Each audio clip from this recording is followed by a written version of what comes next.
Are you a real estate agent who wants to sell homes consistently every month? Did your broker promise to guide you and let you down? Join Dan Rochon, who has sold 1 to 15 homes consistently every month for each of the past 129 months. Stay tuned as Dan shares fundamental truths and success principles of building a consistent real estate business. Thank you for joining Dan Rochon, and welcome to today's training. Welcome, I'm Dan Rochon, Killer Williams Realty Greetings Virginia Sales Network. Today I'm really excited to talk with Jonas Mitchell, and Jonas and I are going to be talking about his journey from the military to bartending to real estate sales and the pitfalls in between and the successes as well. Yeah, welcome Jonas. Hello, welcome. Hello Dan, thanks for having me. Oh, it's my pleasure. So Jonas, tell us, who are you? Well, obviously Jonas Mitchell, from Louisiana, born and raised, and I made the transition up here into Washington, D.C. back in 2001 when I joined the United States Marine Drum and Bugle Corps. And while I was in the military, I married, had a family, and it just so happened that the unit that I was in, we traveled very extensively, just about 6 months out of the year, just not all at once. It'd be broken up throughout the year.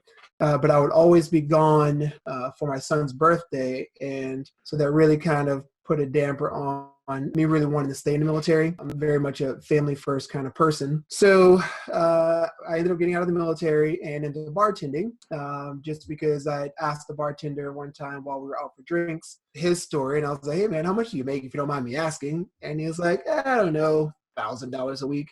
And I knew he only worked. What year was this? What year was this? This was 2003. Okay. So I got out in 2004. 2003 is whenever I had this conversation with the bartender. Okay. And he's like, yeah, I make about $1,000 a week. I was like, wait, you only work like 3 or 4 days a week. How are you making $1,000? Mind you, I was like 22 at the time, whatever. Yeah.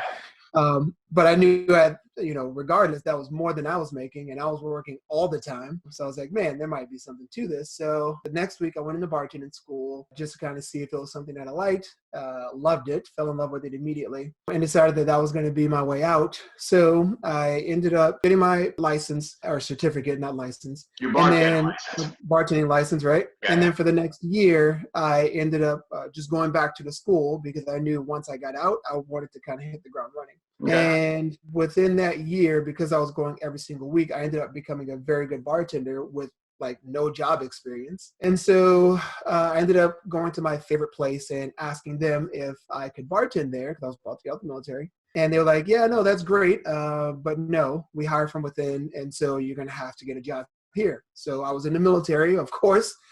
I started doing security because that was my way in, right? And I just remember there was one day where I was sitting next to the bar and they had a private party and the bartender was getting like demolished. There were way too many people there for him and he was the only bartender. And they were like, wait, Jonas, you said you can bartend, right? I was like, yeah, man, like, of course, like throw me in, coach. And so they let me get in there and I literally like jumped in and it was natural because I'd already done this for almost a full year while I was back there. So everything worked out well. They were very impressed and they were like, okay, great. We're still not going to give you a bartending spot because we don't have any, but let's at least make you a server so that you can start getting some experience. I was like, all right. Okay. Let's fast forward. So then at some point you decided to get your real estate license, correct? Correct. So tell us about that. So I made the transition into bartending and loved it, made a lot of money, and it's kind of a blessing and a curse, right? Because now my family is handcuffs. That's what I heard somebody say that to me the other day, the velvet handcuffs of being a bartender. Yep. The money is great. However, when you want to transition out of it, there are not a lot of jobs that are going to start you off making that kind of money. So fast forward a couple of years and some of my friends started to retire out of bartending and they were all getting into the real estate industry. Not all of them as agents, but they were just doing something in real estate that they were happy and paying them very well. So I figured, okay, that's probably going to be my calling. I do have an uncle who does very well in real estate in a different state. And then I just started to get the signs. So there was one gentleman, I was sitting at the bar. We had just opened. He walked in, he orders a steak, and he's like, I'm celebrating. And I was like, oh, okay, what are you celebrating? He's like, I just made $70,000 in 7 days. Okay. I'm sorry. How did you do that? And he's like, well, I'm in real estate. And I was like, man, you make $70,000 in 1 week in real estate? How's that possible? So, He had a slow week, right? yeah, right. He's like, well, I'm in commercial real estate. And what ended up happening was this guy had his building on the market. It didn't sell. I called the agent. They didn't want to give me the guy's info. So I just went and knocked on his door, pitched him. He decided to let me sell it. And 6 days later, I had it under contract. And I was like, wow. I was like, I obviously had no idea what he was talking about. Now I understand that's an expired listing, right? Yeah. But I was like, okay. Well, congratulations, man. That's awesome. Like, I have an uncle in real estate. I feel like one day I want to go into real estate. Sounds pretty cool. So fast forward another couple of weeks, there's another gentleman. He comes in, and this is going to be a funny story, but it's him. It's his birthday. And he's got about 18 people at his table. 17 of them are like the most beautiful women you'll ever see in your life. And then him. And I'm like, okay, guy, I'll bite. What do you like, what's the purpose of this occasion? He's like, well, it's my birthday and I'm celebrating. I was like, oh, okay, cool. It's an interesting way to celebrate, but okay. I was like, if you don't mind me asking, what do you do? He's like, well, I'm in real estate. I was like, come on, man. All right. So I'm assuming you make a ton of money, and he's like, yeah. So you don't have to tell me how much. It's fine. I get it. Real estate is obviously a viable thing for people to do. And my friends had both gotten out recently. So it's kind of like the trifecta of my friends getting out, and they were doing very well. This gentleman came, sat at my bar. He was in real estate. This gentleman came in. He was doing real estate. All right, maybe it's time for me to start trying to get the transition out so that I could move on from bartending as well. Okay. So that led me to So 5 years ago, you get your real estate sales license. Yeah. So tell us about that. So you saw opportunity, you saw a new way of life, to be able to, you didn't see yourself as a bartender for the rest of your life. So 5 years ago, you get your license. What do you remember from day one? Tell us what happened after you get your real estate license. All right. So day one, I get my real estate license. I went to the school with Long and Foster. So that was the first company that I worked with. And I went in Washington, D.C., but I wanted to be a Virginia real estate agent. So I actually didn't know that I was getting the wrong license whenever I went. So I got my license, and I was like, all right, let's do this thing. And I show up at the Virginia office, and I was like, all right, guys, I'm ready to get started. Let's go. Throw me in, coach. And he was like, yeah, no, you can't do that. I was like, what do you mean? Like, I got my license. He's like, yeah, you have your Washington, D.C. license. This is a whole different jurisdiction. You've got to go and get your Virginia license. So I was like, all right, well, good to know. So I started doing like a lot of training and reading and that kind of thing. And this was at Long and Foster? I started preparing for my Virginia license. Okay. What broker? Where? This was like a Virginia Long and Foster at the time? Yep. This was the Virginia Long and Foster. All right. And so then you say, okay, I get my Virginia license. Right. So now I've got my Virginia license, and I just remember I was in class and they were going through the different ways that you can make money in real estate. And there were essentially lead gen, 13 ways to lead gen. And I remember looking at it and I was like, wow, this is a lot. They were like, yeah, you have your sphere of influence. You can do expireds and for sale by owners. You could cold call. You could join a government agency or something, and the Chamber of Commerce. So they laid all these different ways out, and I was like, okay, you know what? They threw out expireds and for sale by owners, and I remember the conversation with the gentleman who did the expired. So I was like, all right, I want to do that. So that's where I started. I ended up hiring a coach, and I think I was with that coach for 18 months. And in 18 months, I had sold one house, but not at the fault of the coach per se. Like, the coach himself taught me a ton about real estate, taught me a ton about how to get on the phone and talk to people, but didn't really teach me anything about business. And I remember very specifically, he said one thing. He said, this is the only book you'll ever need to be successful. And I was like, all right, man. So I'm reading the book and I'm learning and I'm understanding. What book was that? His book. Hey! Of course. Well, what kind of pitch would it be if it wasn't his book? So now, mind you, if I go back and I look at that book, he's 100% right, but the book just gives you a bird's eye view. And as someone who's new, who has zero business experience whatsoever, you need someone to break it down for you, right? Like you need someone to say, okay, well, you need to get on the phone and call people. Okay, well, that's the bird's eye view. What am I going to say? Okay, well, cool. So then he gave me the words to say there. And I actually generated 150 appointments. Again, what he had was right, because that was the easy part, getting in the door. The hard part was now, once you're in face-to-face with this person, how do you take them from start to finish in 35 minutes to convince someone to allow you to handle their largest asset possible. And so there's a lot of psychology behind that, a lot of which I'm learning now, a lot of which you do have, and we've talked about this on a couple of occasions, but I just didn't know that then. So fast forward now, I'm 2 years into real estate. I've sold one property. I've done some rentals, but only one sale. And I remember thinking, this just isn't going to work. You didn't have that table with the 17 friends. I know you're a family man, right? But maybe we should use a different analogy here. Yeah, it just wasn't working.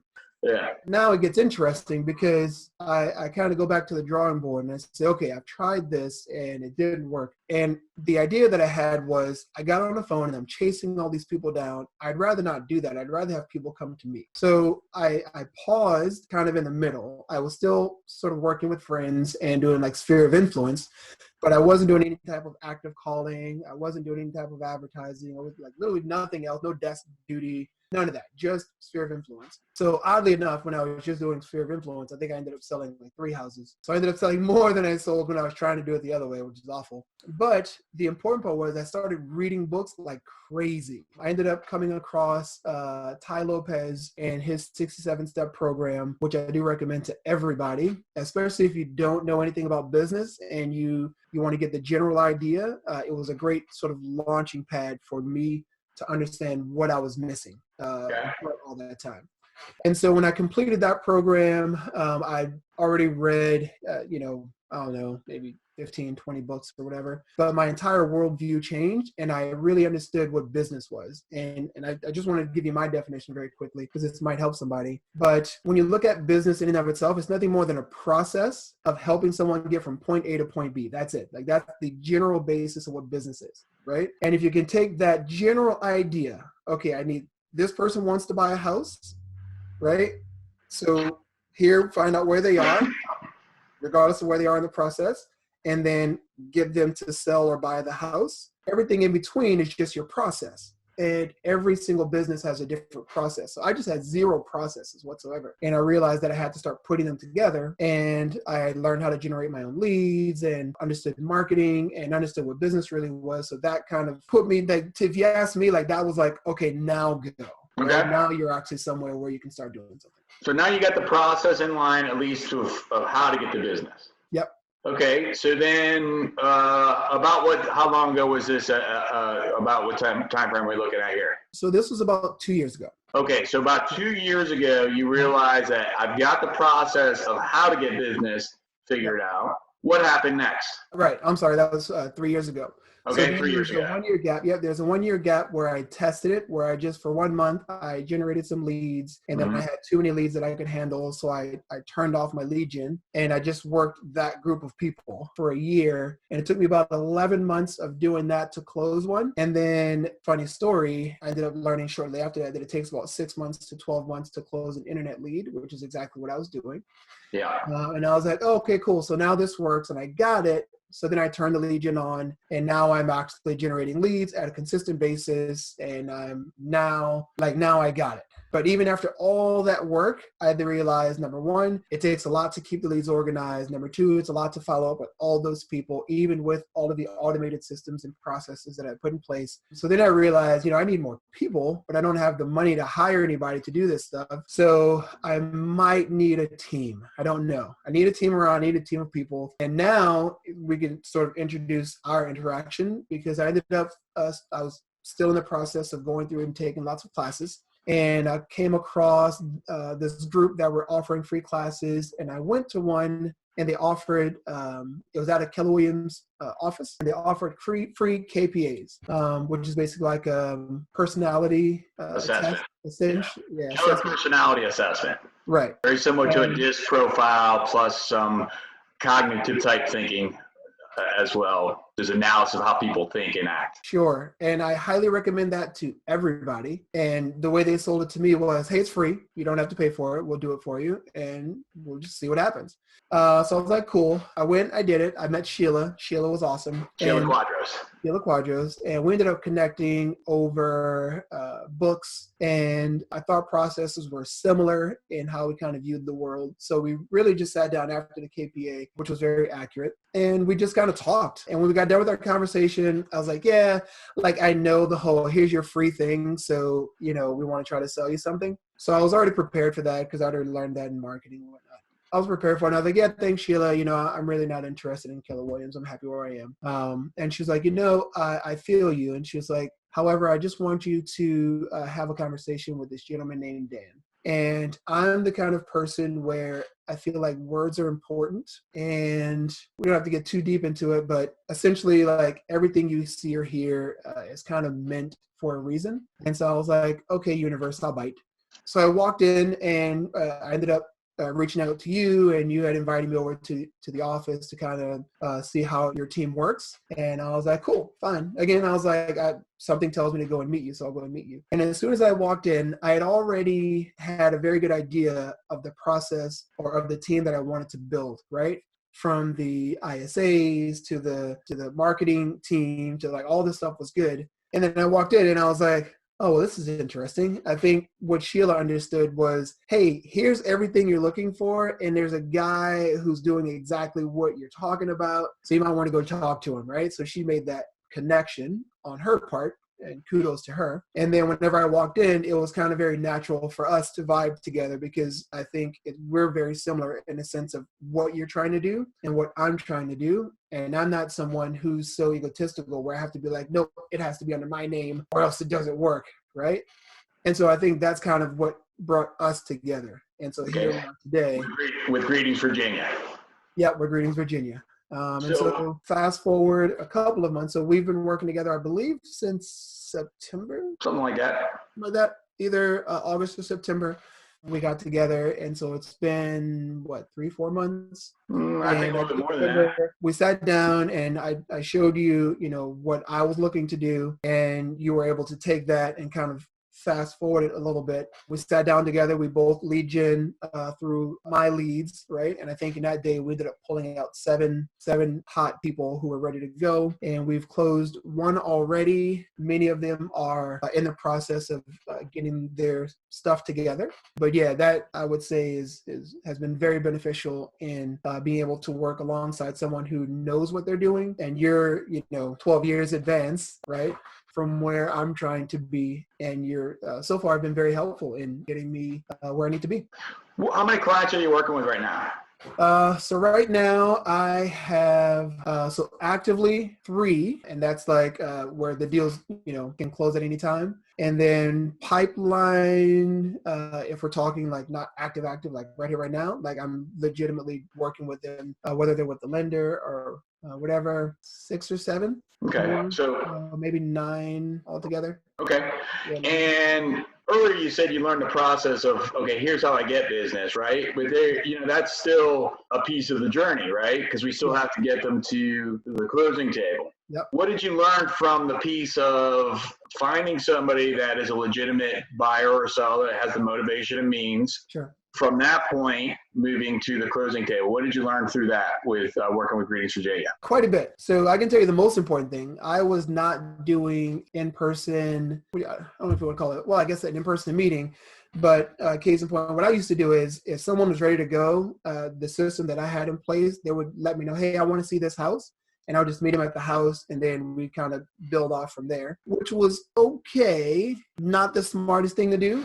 Instead, now working with you guys, I now have a process where, we'll have a phone call, initial phone call, a second phone call, and then we meet in person. And I have very specific conversations that I have with them ahead of time so that we can make sure that there are no crazy pitfalls that will happen along the route. Or if something does happen, they've already been prepped for it. So that's probably been the most important thing that I've learned in working with you and Greetings Virginia. And I highly recommend that to anybody. If you're a real estate agent and you're not meeting with people before you take them out, man, I will say it right now, shame on you. And I only say that because I just closed a deal that was probably the worst deal that I've ever handled. And the only reason that happened is because we didn't sit down and go through everything and get what needed to be taken care of in the beginning. So it was getting taken care of, essentially the week of closing, which is awful. It was a bad idea. So that's the other way to do it. Yeah. And instead of doing it where you're figuring things out like the week before closing, what you found is that if you follow a process, what specifically, has there been a client that you followed the process with that you got hired, that the outcome was different than what you had previously? Yeah, absolutely. So the first deal that we did together, this one closed, I want to say a couple months ago. He came out of that initial sit down that you and I had. And with him, we did it right? So we had the phone calls, we sat down, went through all the paperwork and got everything prepped and ready to go, so that by the time we went looking, he already had a very specific idea of not only what to look for, but how to look. And that process went pretty quick. He was ready to make an offer on the first. I think the first 2 offers we made fell through because we got beat out. Third, we ended up getting under contract and everything went very smooth. And even in having, I remember we had an issue with that where there was something that was very old in the house. I can't remember. I think it was the HVAC system or something. And I was able to go and speak with, I believe I ended up talking to Tracy on this one, but she was able to give me the correct verbiage of how to approach it and what to say. Ended up taking that back. We spoke to the other agent, got everything worked out very easily, and it closed very easily. Yeah. So you had the support of somebody with years and years of experience to be able to help. Hey, I've seen that problem before. What about getting hired? So before Greetings Virginia, did you often get hired by buyers, and what's your experience today? Nope. I would get hired when we had a property under contract, or when we were submitting our first offer, basically, is where the hiring process would happen before. And now we do that in that initial consultation where we're in person. Is that easy? Have you found that easy to get hired once you're following a process? Yeah, I've had 0 problems. And, it's funny, going back to my original coach, he used to talk about how he would, just place the contract in front of the seller and then, kind of get them to sign, and that would just be that. There was really no sales pitch or anything behind it. And I never really understood how that worked until now I work with you guys. And that's kind of how the getting hired process works. It's just the next step in moving forward. And there's no selling involved because you've essentially already shown so much value to the client that they assume that you're already working together. At least that's what it has seemed like so far. And so by the time I bring out the paperwork for them to sign so that we're getting them under an exclusive contract, they're just kind of like, okay, cool. Yeah, here we go. So just the natural next step in the progression of the relationship. Right. And that's from following a series of systematic steps along the line rather than just being reactive. You're being proactive so that it's very natural to just get hired and then predictably work with clients that not only have the motivation but also the means to be able to buy a home and then be able to write an offer that gets accepted. Exactly. What's been your biggest surprise that you've had working with Greetings Virginia? Biggest surprise, I'd probably say the ease in working with so many people, right? Because that's, this is another part of business, right? So if you're the only person, like if you're a single agent, then you don't really have a business, you have a job. Because if you don't show up, then nothing gets done, plain and simple. Right. So you've got to be the one to do all of your paperwork. You've got to be the one to go and show all the houses. You've got to be the one to make all the phone calls. You've got to be the one, to essentially do everything throughout the process. And that's your job. If you don't show up one day, nothing happens. That's just the way it works. Whereas I like to use like Walmart, right? Like that's a company. The owners of Walmart aren't getting in there and like scanning groceries, and they're not stocking shelves, and they're not, right? Like, because that's what the business requires. Otherwise, that would be their job. They have employees that do that, or they have teammates and partners that do that for them. So the first thing that I really appreciate, and it's a great surprise, is the ease of working with so many other people, because, we do have people who are making phone calls, and at the same time, I do make my own phone calls, but there's a group of people who are making phone calls and talking to buyers or sellers, and then they pass that information over to us, and they say, okay, here, this person's kind of primed and ready for you. Now you jump jump in and then you can take over in the process. And so you have this kind of symbiotic group of people that are working together. Whereas, if I have some paperwork that needs to get done, then there's someone who has that responsibility. I do know about marketing, but I don't have to do my own marketing now because we have a marketing team. And so I can just talk to those people and say, hey, here's an idea, or hey, here's what I have. I'd like to see, is that possible? And then they'll say, yeah, cool, no problem. And they can handle those things for us. I overheard you before we started this conversation on a Google phone call with somebody from the team. Yeah. What was that? Tell us what was that conversation you were having? So that was with B, and B was reaching out to me because she has an investment buyer who is looking to buy, and he's ready to talk to an agent. And so she has set the appointment for 7:00. And so she was just checking in with me to see if I was able to have that phone call. Has there been anything that's been a fun experience with you while working with Greetings Virginia? Fun experience? Sure. We've had multiple. So we do, it's great to be a part of a group of people who are doing a lot of the things that I already wanted to do, and you guys are already doing it. So it's kind of fun for me in general, just because I get to do what I want to do. It's awesome. But even more so, we've already done 2 client events since I've been a part of the team. I know you guys have been doing them for a while, but we've had one where we had the Toys for Tots drive where I was in the Marine Corps, and we did have a Marine there. So that was great to be able to speak with that gentleman and see all the toys that were brought in. We just went and we did improv comedy, which was definitely interesting. Tell us about that. What do we do with the improv? So we just came in. It was 3 of us that were doing it, me, you, and Paul. And we just went to this improv class, and it's going to be over 6 weeks. We just did the first one. And, you just go and be a big kid, if you ask me. You get to say whatever comes to mind, and you have to kind of go with the flow, which is interesting. So you find yourself in some really interesting situations or conversations, and you can almost equate that to life a little bit. This was on my mind, while we were going through it. I was like, I wonder if you were to say yes more often in life, right? Instead of, because we like to say no, if we were saying yes more often, how interesting and how interesting would life be, right? If you were to say yes more often. Yes, and. Yes, and, right? Yes, and build on and see what happens. So, yeah, no, it's been fun. It's certainly been fun. You should have seen, I'm talking to the audience now, Jonas, not you. You should have seen Jonas as a race car, actually a race car, little, I'm exaggerating now, right? But it was a fun time. Certainly. So Jonas, if there was one thing that you could change about your relationship with working with Greetings Virginia, what would that be? There's one thing that I could change with my relationship. So I can tell you this, life in and of itself is very interesting, and we like to put ourselves in other people's shoes and kind of see the meteoric rise of this individual or that individual that kind of happens overnight. One thing that I can certainly tell in working with Greetings Virginia, and I'm actively going through this process right now, is you start to look at your own life, because like you have the circle of life, right? And you have business, and you have life, and health, wealth, love, happiness, all that stuff. And so you have all these things that kind of need to be at a 10 to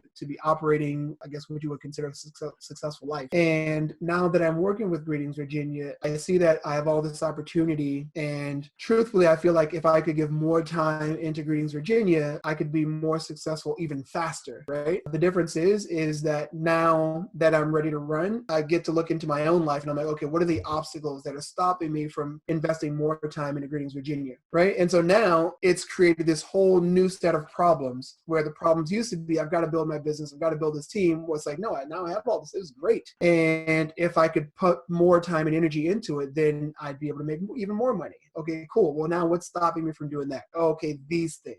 So now it's actually improved my lifestyle with family, because my wife and I are now trying to figure out, okay, cool, what are the opportunities that we need to relieve some of the stress from home that can free up our time to be able to invest more time here, right? So it's an all new problem that we're actively working on every single day. And I can tell you, just this year alone, we have 3 kids, me and my wife and my 3 kids, and then my father-in-law helps us out as well. So we have a lot of people in the household, which creates a lot of chores and things that needs to happen. And so so we're now actually layering out our household the same way that Greetings Virginia is laid out in the hierarchy. So we're now treating the house as the team, right? And so, okay, your responsibilities are this, your responsibilities are this, your responsibilities are this. And so with Greetings Virginia, we have a daily meeting every single day. And so now we're doing a daily follow-up with the household, right? And so we're kind of mirroring each other in the things that I'm learning from Greetings Virginia into the homes, and being able to free up a lot of those things is going to free up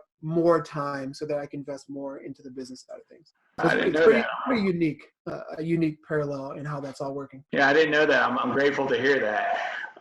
Let's finish this up, Jonas. So just a couple more things. So you mentioned the power up that we do each morning. Yeah. Tell us more about that. Has that been beneficial to you? Yes, absolutely. In good ways and bad ways. So number one, you get to see the progress that you're making, which is great. Number two, you get to see the progress that you're not making, right? So it's an accountability check, and it makes you look at yourself every single day. And if you can take that appropriately, then it will certainly help you to improve on what you're doing. So essentially what we do is we look at our business both as a team and as an individual. That's my son. So we look at it from a team standpoint of, okay, how is the team doing? And we take, our checks and balances, and then we look at the individual and say, okay, how's your pipeline looking? How are you doing? And so, yeah, it's certainly a great thing to do. And I think everyone should be doing that. Besides the accountability, what else do we go through with the power up? So we go through the numbers, right? The analytics of what's happening with the business. How many appointments are we having each day? How many times are we getting out and meeting people, having face-to-face interactions? How many group activities are we actually getting out and being a part of the community with? And so we take all of that and we put it all together. And again, we say, okay, here's how we're doing, here's how I'm doing it. And then we look at the team and say, how's the team? So scripts and role play, we do that each day after our sort of team meeting. We break up into groups. So the agents will go in with the agents, the ISAs, and then the marketing team will break off and they'll do their thing. And so I like that because scripts and role play is always something that hasn't been important. Even from the very beginning, I was doing scripts and role play. So I think any agent period, because I think you're always getting on the phone, you should always know what to say. And you want yourself to sound very conversational while you're saying it. And if you're having to think and say and well and kind of make it up on the fly, the client stands to lose confidence in you. Whereas if you can just have a basic conversation like we're having here, then that instills a lot of confidence in people. Cool. What's a last minute thought that you can share as we finish up? Last minute thought. So here's what I would like to share with, and my message to kind of everybody is this. It's that you don't have to beat yourself up if you're not an agent who's successful. And more often than not, it's just you haven't built your systems and processes, or you don't understand the basic principle of what business is. And this can also be attributed to your life, how I'm now equating Greetings Virginia to my lifestyle here at home. There's a spectrum for everything. And the right way to do something isn't necessarily the right way for everybody. My right way is going to be different from Dan's right way, because Dan has a way that he sees the world and I have a way that I see mine. So you have to essentially become a reader. I would highly recommend taking Tai Lopez's 67-step program because that's going to open your mind to being more accepting. Because again, if I didn't have or take the conversation with Dan, I wouldn't be here in the first place. So that's my final thought. Don't compare yourself to other people because you're not like anybody else. People may do something similar, but not exactly what you want to do. So yeah. Fantastic. I hope that helps. Thank you, Jonas. Appreciate you, man. My pleasure. All right. Good job, man. Thank you very much. That was really useful. That was good stuff there. Excellent. Yeah, just so you know, you guys are helping a lot. And do keep in mind, there's a lot of work being done in the background. I know we're not quite on like GB Play status yet, but I think it's going to take a minute to get there. I'd love to be able to jump in and do that. But if I did that, I'd be divorced in like 6 months. I gotcha. Wifey and I are working very hard to make sure that we get the household under wraps. My father-in-law has taken a great role in handling my daughter, and while he's working his things out because he still has issues with his parents. Yeah. And so we're slowly building it out. So we're getting there. Here's the thing. The only thing I ever ask from you, Jonas, is that there's one step. Yep. That's it. Like some of us are going to be able to run, some of us are going to be able to walk. But as long as we're walking or running or jogging, then we're improving ourselves, and that's where we want to be. Yeah, definitely. All right, man. I appreciate you. Thank you. Appreciate you as well, Dan. Thank you. Have a good rest of your day.